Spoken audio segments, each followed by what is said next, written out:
అందరికీ నమస్కారం. అమ్మ మాట అమ్మాయి బాట ఛానల్కి స్వాగతం. కథ చెప్పుకుందామా? స్వాముల వారి జాతకం. మాణిక్యపురానికి ఒక స్వాముల వారు ఇద్దరు శిష్యులతో సహా వచ్చి ఊరి చివర ఒక కుటీరంలో బస చేసి ఊరి వారికందరికీ జాతకాలు చెప్పి డబ్బు వసూలు చెయ్యసాగాడు. ఆయన దినచర్య ఏమంటే, రోజు ఉదయం 1 గంట సేపు ఊరి వాళ్ళు తమ జాతకాలు తెలుసుకోవటానికి వచ్చినప్పుడు వారి గతం యావత్తూ ఉన్నది ఉన్నట్లు చెప్పి తరువాత భవిష్యత్తు గురించి వారు కోరినది చెప్పేవాడు. ఆయన ఊరికి కొత్తవాడైనా ఊరివారు ఎవరు వచ్చి అడిగినా వారి పేరు ఒక కాగితం మీద రాసుకొని లోపలి గదిలోకి వెళ్ళి కొంతసేపు ఉండి కాగితం మీద వారి పుట్టు పూర్వోత్తరాలు రాసుకు వచ్చి చదువుతాడు. అందులో ఒక్క పొరపాటు కూడా ఉండదు. తరువాత స్వాముల వారు భవిష్యత్తు చెబుతాడు.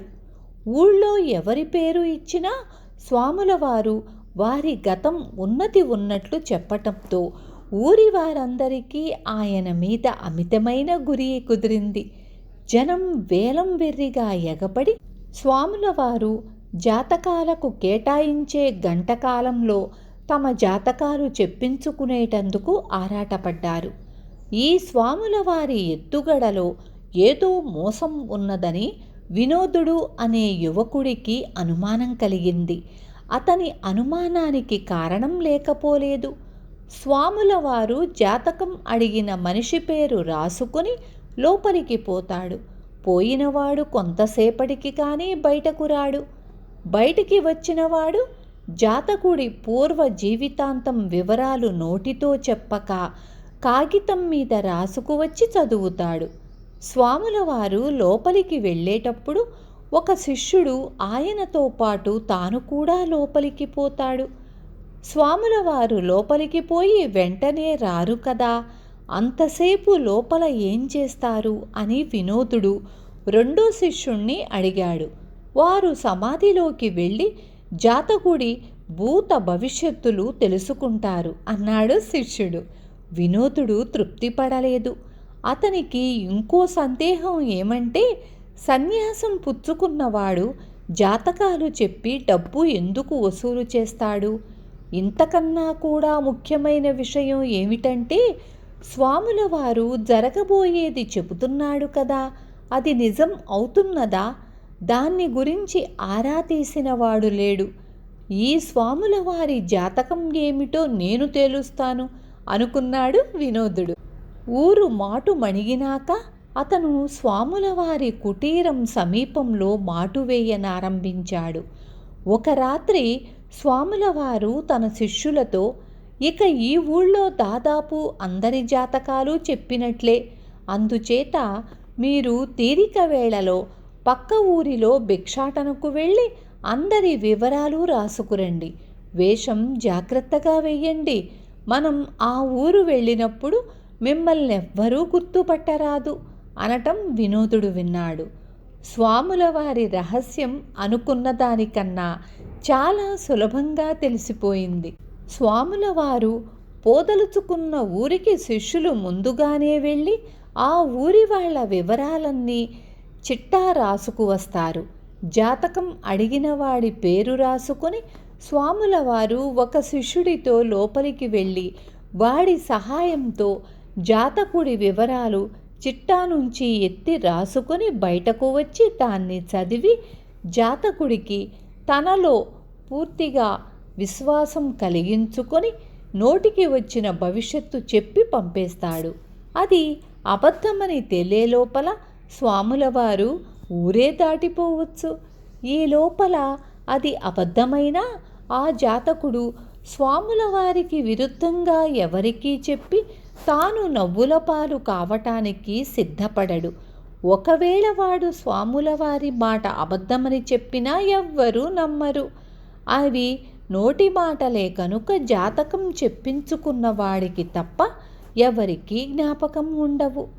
కుటీరంలో అందరూ గాఢనిద్రలో పడిపోయేదాకా వేచి ఉండి వినోదుడు లోపల ప్రవేశించి అంతటా వెదికాడు. అతనికి మాణిక్యపుర వాసుల చిట్టా పుస్తకం తేలికగానే దొరికింది. ఒక సంచిలో పెట్టుడు గడ్డాలు, మీసాలు కూడా దొరికాయి. వినోదుడు వాటిని తీసుకొని బయటకు వచ్చి ఇల్లు చేరాడు.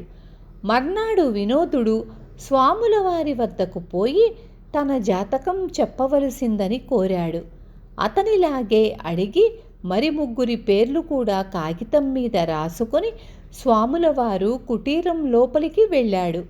ఆయన వెంట లోపలికి వెళ్ళిన శిష్యుడు కొద్ది క్షణాలకే తిరిగి వచ్చి, స్వాముల వారికి అస్వస్థతగా ఉంది, మీ జాతకాలు రేపు చెబుతారు అన్నాడు.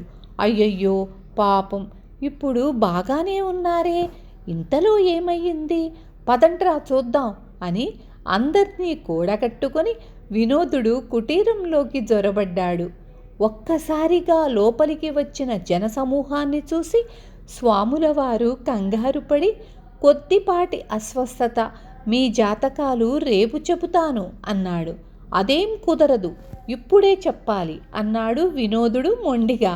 స్వాముల వారికి ఆగ్రహం వస్తుందని మిగతా వాళ్ళు భయపడ్డారు. కానీ స్వాముల వారు ఏమీ చెప్పలేని స్థితిలో ఉన్నట్లు కనబడ్డాడు. నా జాతకం మాట వదిలేయండి, మిగతా 3 జాతకాలు నేను చెప్పనా అంటూ వినోదుడు తన పైబట్ట లోపలి నుంచి చిట్టా పుస్తకం తీసి తెరిచాడు. స్వాముల వారికి శిష్యులకు పై ప్రాణాలు పైనే పోయాయి. వినోదుడు పేరు పేరున ఒక్కొక్కరి వివరాలు చదవనారంభించాడు. అందరూ నిర్ఘాంతపోయి వింటున్నారు. వాళ్లకు చిట్టా పుస్తకం రహస్యం అంతుబట్టలేదు. వినోదుడు ఆ పుస్తకం పుట్టుపూర్వోత్తరాలు విశదీకరించాడు. కొంతమంది తమను గురించి ఆ పుస్తకంలో రాసి ఉన్న విషయాలు చదివి చూసుకొని నిజం తెలుసుకున్నారు. తరువాత వినోదుడు సంచిలో నుంచి పెట్టుడుగడ్డాలు, మీసాలు పైకి తీసి స్వాముల వారి శిష్యులకు తగిలించాడు. వెంటనే జనం వాళ్లను పోల్చుకొని, అవును, వీళ్లే కొంతకాలం క్రిందట మన ఊరికి వచ్చారు, గడ్డాలు లేకపోయేసరికి పోల్చుకోలేకపోయాం అన్నారు. 4 ఉతికేసరికి స్వాముల వారు శిష్యులు నిజం ఒప్పుకున్నారు. తరువాత గ్రామస్తులు వాళ్లను ఊరి నుంచి తరిమేసి తమ జాతకాల పిచ్చి తమను పిచ్చివాళ్లను చేసిందని గ్రహించారు. విన్నారు కదా, జ్యోతిష్యులను ఎంతవరకు నమ్మొచ్చో మీకు తెలిసే ఉంటుంది. ఈ పాటికి రేపు మళ్ళీ ఇంకొక మంచి కథతో మీ ముందుకు వస్తాను.